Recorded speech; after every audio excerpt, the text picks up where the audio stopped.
O título dessa mensagem é Na Casa de Meu Pai. Queridos, como nós vimos, o cenário é desastroso, o cenário é caótico, o cenário não é um cenário agradável. Porque o que acontece? O capítulo de número 13 de João acaba com os seguintes fatos. Jesus surpreende a todos os discípulos dizendo o seguinte: há um traidor no meio de nós. Existe alguém que está aqui no nosso meio, mas na verdade ele é um traidor. E aquilo choca por demais os discípulos. Por quê? Porque nenhum deles até aquele momento jamais passou pela cabeça de algum deles que dentre aqueles 12, dentre aqueles homens escolhidos por Jesus, estava com eles, estava naquele grupo seleto, íntimo, gozando de intimidade juntamente com eles e com Jesus, uma pessoa que haveria de entregar a Jesus Cristo por uma quantia financeira irrisória. Aliás, qualquer quantia financeira em se tratando de Jesus Cristo, ela nunca vai ter um valor suficiente ou um valor que possa, vamos dizer assim, pagar por tudo que ele tem feito por nós. Não obstante o fato de existir um traidor no grupo seleto de Jesus, o capítulo 13 também termina da seguinte maneira: Jesus, ele fala o seguinte: para onde eu vou, vocês não podem ir. E nós sabemos que os discípulos ainda não maduros o bastante, ainda não maturos o suficiente, é bem provável que estivessem pensando em termos geográficos e uma questão mundana. Jesus está indo para algum lugar, mas que lugar é esse? Ou seja, mas a questão não é nem o lugar, a questão é que Jesus diz o seguinte: o lugar para onde eu vou, vocês não podem ir agora. Ou seja, Jesus ele diz: existe um traidor no meio de nós. Aquilo já abala o grupo. Depois Jesus diz o seguinte: eu estou indo para um local, só que eu já te digo, desde já eu antecipo, esse local vocês não podem ir para lá agora. É assim que diz o versículo 36 do capítulo 13: disse-lhe Simão Pedro: Senhor, para onde vais? Jesus lhe respondeu: para onde eu vou, não podes agora seguir-me, mas depois me seguirás. Ou seja, Jesus está falando de separação. Tem um traidor e existirá uma separação. Eu estou indo para um determinado local, mas esse local vocês não podem estar comigo agora. E aí Pedro responde o seguinte: por que não posso seguir-te agora? Por ti darei a minha vida. E Jesus olha para ele e diz o seguinte: na verdade te digo que não cantará o galo enquanto me não tiverdes negado 3 vezes. Meu Deus. Sabemos que Pedro, juntamente com João e Tiago, dentre os 12, fazia parte daquele grupo mais íntimo, mais seleto de Jesus, e que Pedro exercia uma certa liderança, uma postura que era próprio dele, de ser líder entre aqueles homens. Agora já não há mais 12, agora há 11, e dentre aqueles 11, naturalmente os discípulos também reconheciam a liderança de Pedro na fala, na maneira como ele se manifestava muitas vezes, e nós vemos a maneira intempestiva com que ele responde, a maneira colérica como ele reage a determinadas situações, e ele ainda reagirá por pelo menos mais uma vez. Mas o Senhor Jesus diz o seguinte: há um traidor no nosso meio, eu estou indo para um lugar que vocês não podem me acompanhar agora. E em terceiro, Jesus diz o seguinte: Pedro, você irá me negar. Quantas vezes? Pedro, você não só irá me negar uma vez, você não irá me negar 2 vezes, mas você irá me negar 3 vezes. Queridos, isso. Agora preste bem atenção, qual deve ter sido o impacto daquilo na vida daqueles 10? Lá estava Jesus falando, Jesus dá uma resposta para Pedro, existem 10 que estão ali, estão ouvindo? Jesus ele diz o seguinte: Pedro, antes que o galo cante, você irá me negar 3 vezes. Aquela fala de Jesus deve ter caído como um balde de água fria em todos os outros discípulos. E por quê? A pergunta é: imagina aqueles discípulos que não eram tão corajosos quanto Pedro. Lembra-se? Pedro foi o único que andou por sobre as águas. Foi a única pessoa que teve coragem de fazer esse pedido, não só de fazer esse pedido, mas de ir ao encontro de Jesus. E em determinadas outras situações, Pedro mostrou essa característica. Agora os discípulos olham e dizem o seguinte: se Pedro, que é esse Pedro, que nós sabemos, ou seja, mais ou menos assim, se existe alguém que não negaria Jesus, naturalmente é Pedro. Agora, se Jesus diz que Pedro há de negá-lo 3 vezes, a pergunta que nos resta, e a lógica é a seguinte: o que nós havemos de ser? Como nós ficaremos? Se a pessoa em que nós depositamos a nossa maior confiança, Jesus olha para ele e diz que essa pessoa, a pessoa mais forte, a pessoa que nós jamais pensaríamos que realizaria, que faria tal coisa, é exatamente essa pessoa que Jesus disse que irá negá-lo 3 vezes. Então tem um traidor. Jesus fala: eu vou para um lugar que vocês não podem ir, e ele diz o seguinte: o líder de vocês há de me negar. E não é negar uma, não é negar 2, mas ele irá me negar 3 vezes. Não é aquela coisa: de repente ele negou e ele não sabia o que ele estava fazendo. Não existe aquele ditado no português que diz o seguinte: 1 é pouco, 2 é bom, mas 3 é demais. Aplique isso na declaração, ou seja, na negação de Pedro a Jesus. Se uma vez de repente fosse pouco, ou de repente ele não tivesse entendido o que ele quis dizer, 3 é demais. Ele sabia muito bem o que ele estava fazendo. Aquilo era para mostrar que no momento de adversidade, Pedro de fato negaria a Jesus por 3 vezes. É nesse contexto que Jesus olha então, e aí faz todo sentido você olhar para o versículo 14, e Jesus olha para eles e diz: não se turbe o vosso coração. Por que não se turbe o vosso coração?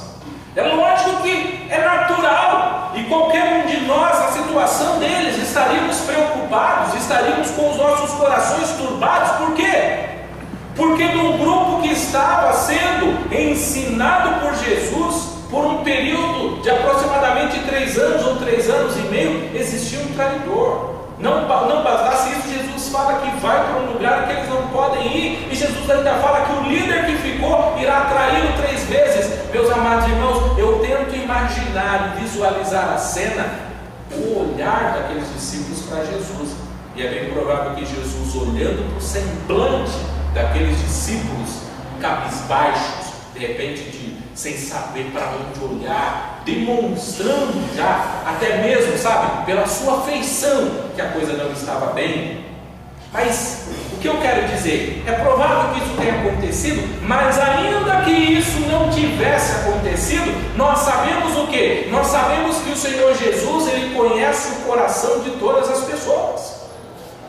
Então ainda, ou seja, e isso serve para você também, ainda que você venha hoje ou esteja na casa do Senhor com um sorriso no rosto, ainda que você no seu semblante você não demonstre, porque você foi ensinado a trabalhar os seus sentimentos, de maneira que você não demonstre o que você está sentindo, o Senhor Jesus Cristo, Ele conhece o seu coração. Ele sabe o que passa em seu coração, e a Bíblia diz através do salmista que antes que a palavra nos chegue à boca, o Senhor já conhece. Ou seja, o Senhor sabe o que passa, o que acontece em nossos corações. e naturalmente o Senhor sabia o que passava e acontecia com o coração daqueles discípulos, e Jesus sabia que eles estavam com medo, eles estavam com o coração atribulado.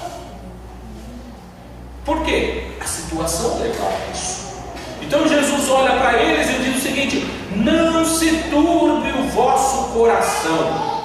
E como é que você então, como é que os discípulos então deixariam todo aquele problema que eles estavam enfrentando de lado? Jesus disse duas coisas: credes em Deus, credes também em mim.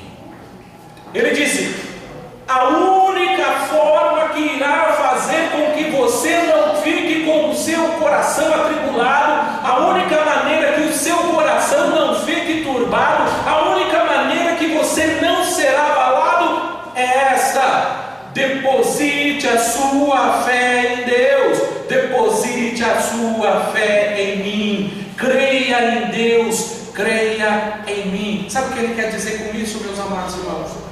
Ele não quis dizer o seguinte: a situação será resolvida de uma hora para outra, eu vou mudar todas as circunstâncias. Não, o que ele disse: a maneira que eu e você, a maneira que nós devemos lidar nas adversidades da vida é dessa maneira, depositando a nossa fé em Deus, depositando a nossa fé em Jesus. O que ele quer dizer? Quando eu e você depositamos a nossa fé, a nossa confiança em Deus, quando nós agimos assim, depositando a nossa confiança em Jesus, ainda que as coisas ao nosso lado, ao nosso redor, elas estejam caindo, elas estejam sendo derrubadas, já não existe mais estruturas, tudo aquilo que nós imaginamos que um dia ia existir, não ia existir. Ele disse: a única maneira de você continuar em pé, a única maneira de você continuar caminhando, a única maneira de você continuar e manter a sua sanidade espiritual é se a sua fé, se a sua confiança estiver em Deus e ela estiver em Jesus. Credes em Deus, credes também em mim. Note, meus amados irmãos, em todas as afirmações, ou pelo menos nós vemos que é um grande número de afirmações aqui nessa carta da Joanina, nesse evangelho joanino, para dizer o seguinte: Jesus é Deus, credes em Deus, credes também em mim. Ou seja, se você crê em Deus e você crê em mim, quer dizer que eu também sou Deus. Deposite a sua confiança em mim. E aí ele vem, meus amados irmãos, para uma das palavras, ou uma das afirmações, uma das frases mais lindas da Bíblia. Ele diz o seguinte: na casa de meu Pai há muitas moradas. É como se ele dissesse o seguinte: na casa de meu Pai há muitos apartamentos. Na casa de meu Pai. O que ele quer dizer? Talvez você escute muito a palavra céu, talvez você já tenha escutado muito a palavra paraíso, mas quando a Bíblia fala do céu, a Bíblia usa a palavra reino para se referir ao céu, a Bíblia usa a palavra herança para se referir ao céu, a Bíblia usa a palavra paraíso para se referir ao céu, a Bíblia usa a palavra cidade para referir ao céu. Mas Jesus aqui nessa passagem, ele usou uma outra palavra. Ele disse: o céu é a casa de meu Pai. O céu é a casa do meu Pai. O que é o céu? Alguém de repente fosse perguntar para você e falar: então tente definir o céu. O que é o céu? O céu é a casa do meu Pai. Aí ele diz o seguinte: e quando eu for e vos preparar lugar, virei outra vez e vos levarei para mim mesmo, para que onde eu estiver, estejais vós também. Preste bem atenção, meu amado. Ainda antes dessa afirmação, olha o que acontece. Aqueles discípulos viram Jesus curar cegos. Aqueles discípulos viram Jesus trazendo restaurando a vida. Aqueles homens viram Jesus ressuscitando a Lázaro, que estava morto, que estivera morto há 4 dias. Aqueles homens viram a Jesus multiplicar o pão, multiplicar o peixe. Aqueles homens viram a Jesus andar por sobre as águas. Aqueles homens viram Jesus fazer muitas maravilhas, mas eles estavam agora indo para um estágio diferente. Eles iriam enfrentar um novo problema. E é isso que Jesus quis dizer.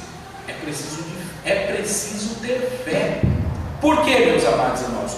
Porque a nossa caminhada como cristão, nós como cristãos enfrentaremos problemas diferentes, desafios diferentes. Em que sentido? Você passou por um problema, uma adversidade, e de repente você tem que enfrentar uma adversidade ainda maior. Você passou por um problema grande, e de repente você tem que passar por um problema maior do que aquele. O que Jesus estava falando?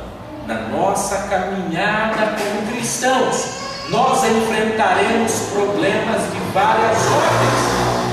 E muitas das vezes o problema ele vai aumentando. Cada vez mais aquele problema ele aumenta, ele exige mais de você. Portanto, ele diz: é necessário que nesse momento você creia em Deus e você creia em mim também. E o que ele quer dizer? O que nós aprendemos com isso? Queridos, estejam certos de uma coisa: na sua caminhada, na sua vida, você irá se deparar com problemas assim. Muitas das vezes você acha que você já enfrentou tudo que tinha enfrentado. Note, aqueles discípulos passaram por tudo que eles haviam passado, mas eles sempre passaram com Jesus. Agora para eles a situação é nova. A situação é: para onde eu vou vocês não podem ir. Ou seja, eles estavam acostumados que quando eles tivessem uma pergunta, uma dúvida, eles iriam perguntar a Jesus. Mas Jesus fala para ele: para onde eu vou vocês agora não podem ir. Eles ainda não têm a revelação de que Jesus não os deixaria órfãos, não os deixaria sozinhos, mas que enviaria o Espírito Santo, o conselheiro, na melhor tradução, o consolador, na melhor tradução, o conselheiro. Eles ainda não sabiam disso. Então para eles nós ficaremos sozinhos. Então para eles aquilo os abate de uma maneira muito grande. Nós vamos ficar sozinhos, nós nunca ficamos sozinhos antes. Jesus falou assim: não, vocês vão superar isso sim. Credes em mim, credes em Deus, credes também em mim. Aí ele diz o seguinte: na casa do meu pai há muitas moradas. Entendam uma coisa: a cultura judaica, na cultura dos hebreus naquela época, um pai era mais ou menos assim. O pai tinha um filho, e aquele filho então alcançava a idade, alcançava a maturidade, e ele iria então se casar. E ele então iria buscar a sua noiva e depois a sua mulher, e ela viria para a casa do seu pai. E então o pai iria aumentar aquela casa, de maneira que aquela nova família viesse a morar juntamente com ele. Se ele tivesse um outro filho, aquele filho era mais novo, aquele filho iria crescer, iria alcançar a maturidade, iria buscar uma esposa, e depois ele traria aquela mulher para a casa dele, de maneira que eles morariam num espaço em conjunto, e eles gozariam de um mesmo pátio, de um mesmo lugar em comum. A ideia que o Senhor está querendo mostrar é exatamente essa. O que ele diz: todos vocês irão para a mesma casa que eu. É como se tivesse um pátio, algo central, e ele fala: todos vocês vão ter casa, uma próxima da outra, uma casa próxima da outra. É isso que vai acontecer. E de que maneira? Na casa de meu pai. Por que na casa de meu pai?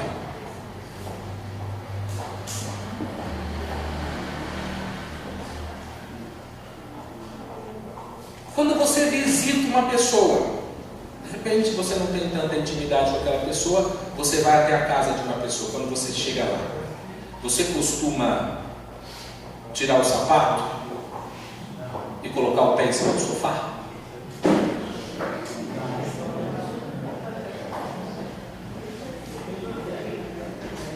Ou quando você vai na casa de alguém, a A pessoa chega para você e fala assim: estou aqui um cafezinho. Aí a pessoa pensa: eu não gosto de café, gosto tanto de chá, né? Você quer um cafezinho? Claro, eu tomo um cafezinho. A pessoa vai tomar um café. O que ele quer dizer? A pessoa ela quer agradar, mas aquela pessoa ela não está à vontade ainda naquela casa. O que ele diz? Queridos, prestem bem atenção. Eu estou indo para a casa do meu pai. E na casa do meu pai as coisas são diferentes. Por quê? Porque tudo que é do meu pai é meu. Eu não preciso pedir. Eu tenho liberdade. Eu estou na casa do meu pai. Eu sei onde as coisas estão. Eu não preciso fazer cerimônia. Eu estou na casa do meu pai. Eu tenho liberdade. Talvez essa imagem da casa do meu pai, dependendo do tipo do pai terreno que você tem, isso te atrapalha. Por quê? Porque se a pessoa não tem um pai que leva uma referência para Deus, ele fala assim: na casa do meu pai, não, na casa do meu pai eu não quero ir não. Por quê? Porque na casa do meu pai eu não posso fazer nada. Se eu fizer alguma coisa, meu pai briga. Se eu fizer qualquer coisa, meu pai chama a atenção. Ou seja, aliás, eu não quero também levar ninguém. Por quê? Por causa do meu pai. Mas o que ele quis dizer é diferente. Ele falou assim: na casa do meu pai. Esse pai que você tem, ele é todo amoroso. Ou seja, não é um pai que te trata mal. Não, é o contrário. É um pai que quer ver o seu bem a todo momento, a toda circunstância, em todas as situações. Esse é o tipo de pai que você tem no céu. E ele diz o seguinte: de repente, o seu pai terreno, ele, muitas das vezes, ele não tem condições. Ele não tem condições de te dar aquilo que você merece. O Pai Celestial, ele tem todas as coisas, ele é todo poderoso. Não há nada que você possa pedir para ele que não esteja ao alcance de suas mãos. Ele tem tudo e ele tem todos. Então ele diz o seguinte: é para a casa do meu pai que eu estou indo. Para a casa do meu pai.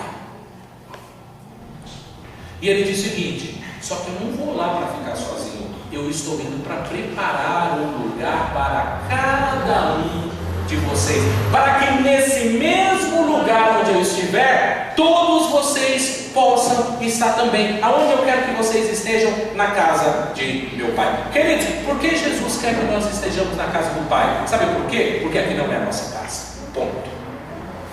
Por mais que você queira se aclimatar, ficar bem, o que ele diz é o seguinte: este mundo não gosta da gente. Aliás, esse mundo nos odeia. Os valores que nós prezamos, eles não prezam.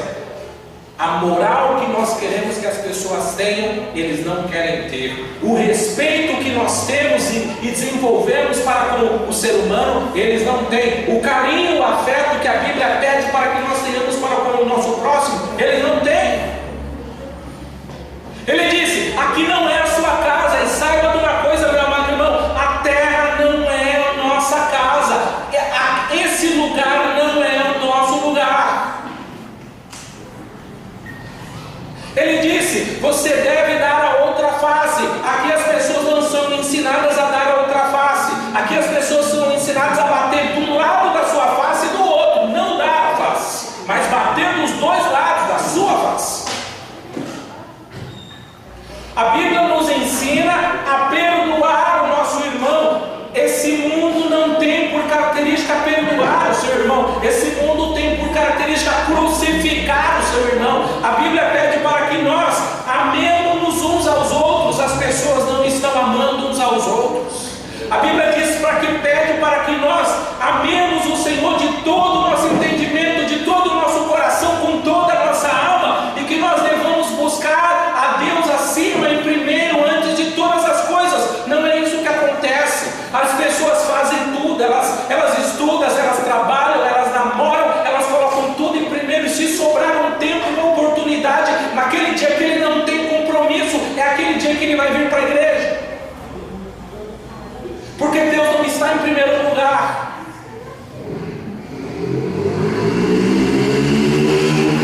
Então ele diz: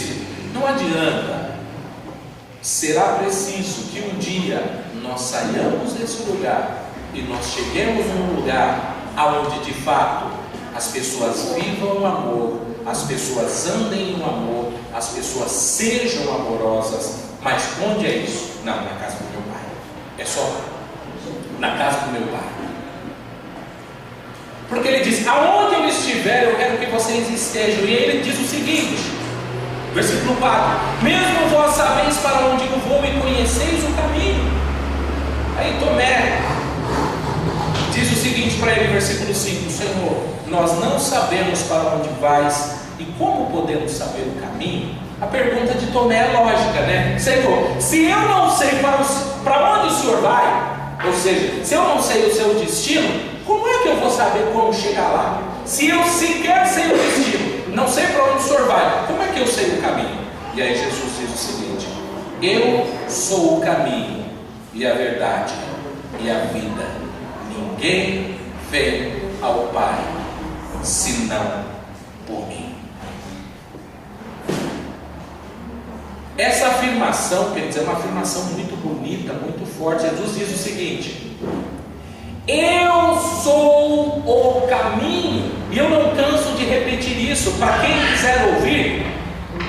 A nossa sociedade hoje enxerga muitas coisas. Elas não acham que exista um caminho, elas acham que existem vários caminhos. Vários caminhos não concordam com a Bíblia. Se existem vários caminhos, você não pode usar o caminho bíblico para dizer: ah não, todos os caminhos levam ao céu, desde que você seja uma pessoa bonzinha, alegre e que você trate bem, isso vai te levar ao céu.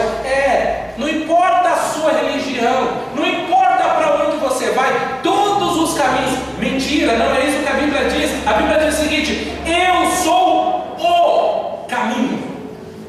Jesus não disse eu sou um caminho, uma alternativa. Eu sou o caminho, eu sou o único caminho. E ele diz o seguinte: eu sou a verdade. O que é verdade? Você tem a sua verdade, você acha que isso é verdade, você acha que o outro é verdade. Jesus diz: eu sou a verdade. Se Jesus Cristo não é a verdade, você faz dele então o quê? Uma mentira. Quando você fala não existem vários caminhos, você discorda exatamente de Jesus, que diz que tem um caminho. Quando você diz que existem várias verdades, você discorda de Jesus, que diz que só existe uma verdade. E quando você acha que existem várias vidas, você discorda de Cristo quando ele diz: eu sou o caminho, eu sou a verdade e eu sou a vida. E ainda se alguns chegam a dizer o seguinte: não, muitas pessoas podem te ajudar a chegar ao céu ou a qualquer lugar, seja lá qual for o nome que você dá. Jesus ainda diz o seguinte: se eu sou o caminho, se eu sou a verdade e se eu sou a vida, ninguém vem ao Pai senão, exceto por mim. Só existe um caminho, só existe uma verdade, só existe uma vida, e todas elas significam Jesus Cristo. Um caminho, uma verdade, uma vida. Um caminho, uma verdade e a vida. Sabe por que as pessoas rejeitam o caminho, a verdade e a vida? Porque Jesus diz o seguinte: o caminho é estreito, a porta é estreita, e poucos são os que chegam e que passam por ela. Por quê? Porque Jesus diz o seguinte: eu sou o caminho, eu sou a verdade, eu sou a vida, eu estipulo como deve ser. Não é como você deve ser, eu estipulo. Só que aí que está a questão: eu não abaixo o meu nível. O caminho é esse. E ele diz o seguinte: de que maneira é o caminho? Você deve amar o teu próximo, você deve buscar a Deus, você deve respeitar os seus pais. Aí você começa a ver uma série de coisas. Mas eu não consigo, eu não faço. Eu falo: o caminho é esse. Mas eu quero. O caminho é esse. Ou você age assim, ou você não passa pelo caminho. Não, mas eu acho que quando uma pessoa faz mal com você,